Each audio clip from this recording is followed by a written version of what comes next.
Hello and welcome to our presentation on a simulated investment opportunity in Eastern Europe. My name is Alan Cannon and I will be covering an introduction of the company and the Eastern European countries we looked at. Matthew will then cover 3 selected countries with different investment opportunities, and Nixon will finish up talking about the different industries that our company is involved in and the 2 different investment options available.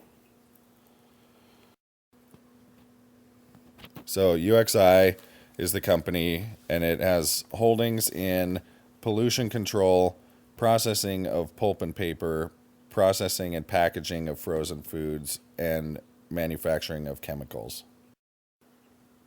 The company president is looking for answers to the following questions. Should we invest in Eastern Europe, and if so, in which country? Which industry holds the best opportunities for the company in Eastern Europe? And should we just offer new products or should we expand production into Europe? We initially considered 11 countries in Eastern Europe. All of these are former communist countries, which means they are all transitioning from government-controlled markets to free capitalist markets. Because of this, the degree of market freedom differs from country to country, and there are many advantages and disadvantages to each one. The non-bolded countries on this list were eliminated for various reasons.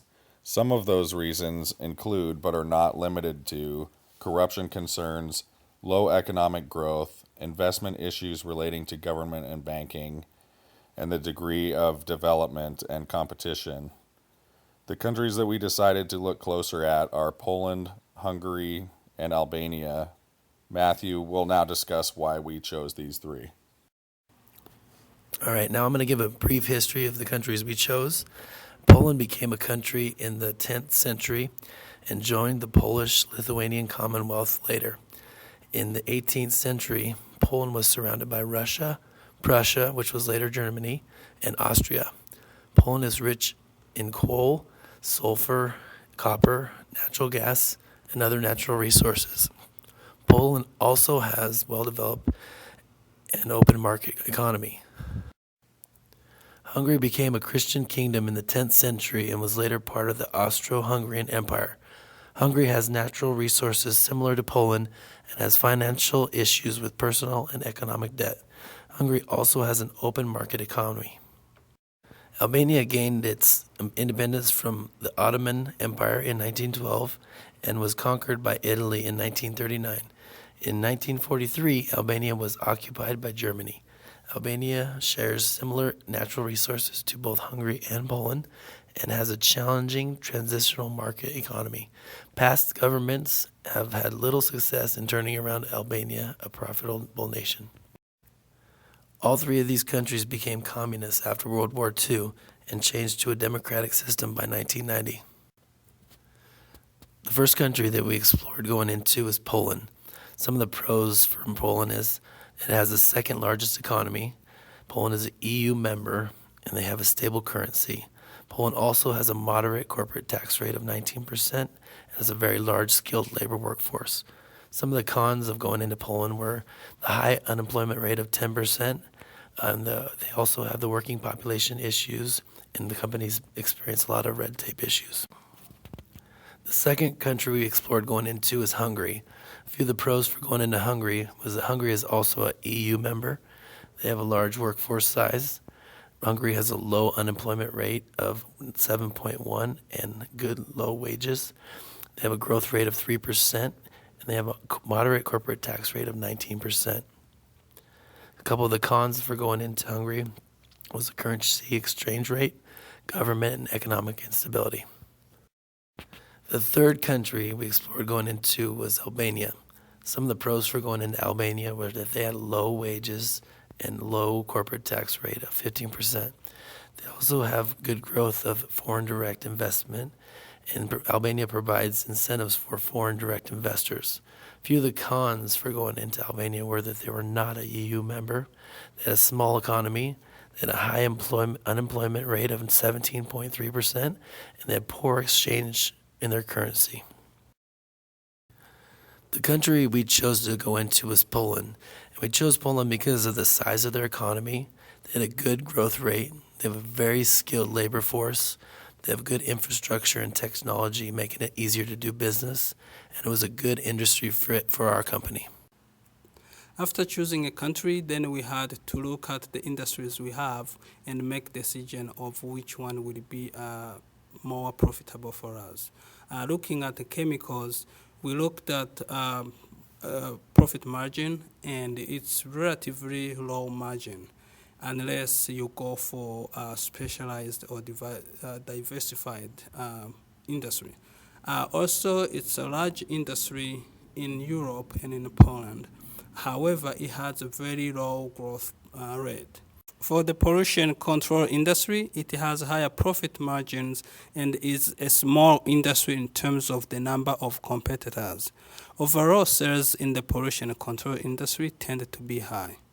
Data was difficult to acquire about pollution control businesses, and it is assumed to have a low growth rate given the decrease in pollution in Eastern Europe. Pulp and paper industry, it has low margin, and industry itself is large, and it's declining industry at this point. For frozen foods, this industry has a profit margin that is moderate, and also it's a large industry, and the growth is 4%, which is really moderate at this time, and it's a good industry to be in. We chose to enter into the frozen food industry because I like food, not really. The industry has a lower risk than the other industries because it experiences good margin, and it's the only industry that is growing in a significant rate. The industry has a good sized market as well. All of the industries we considered are extremely large, and it becomes difficult to quantify relative market size when comparing one industry to another. Now we need to determine if we want to begin offering new products or build a new production facility. If we decide to offer new products, we will be able to enter the market quickly and cheaply because we can offer new products almost immediately. This option is lower risk because we are not starting new operations in a different country. The downside to offering new products are that the cost could become high due to exporting and tariffs depending on entry method. Offering new products gives less control regarding the way the goods are marketed, and new products may experience smaller returns than a greenfield venture. The other option is to build a new production facility in Poland. Advantages to this are that the product cost would be low, and the company would have the highest control and would experience the greatest returns. Disadvantages to this are that building a new facility is complex and will take a long time to build. We have only been given funding for 3 years, and it may take too long to finish the project. This option is also very expensive and has higher levels of risk. The option we chose was to develop new frozen products. We chose this option because of the ease of entry and because we will have faster access to knowledge about the frozen foods market. We will also be able to test this market before investing a lot of money in it, and will be able to enter the market cheaply while assuming low risk. Thanks, Nixon. To conclude this presentation, our final recommendation provides a short Q&A session. Should we invest in Eastern Europe? There are many attractive opportunities in Eastern Europe, and UXI can definitely see itself investing here. Which country should we invest in? Out of all the countries available to us, we have chosen to bring our business to Poland. Which industry holds the best possibilities for success? Our top choice is the frozen foods industry because we feel it has more opportunities than the other industries. And finally, should we expand with new products or build a new production facility? Introducing new products is cheaper and much simpler to engage in than building a new production facility, and was our top choice.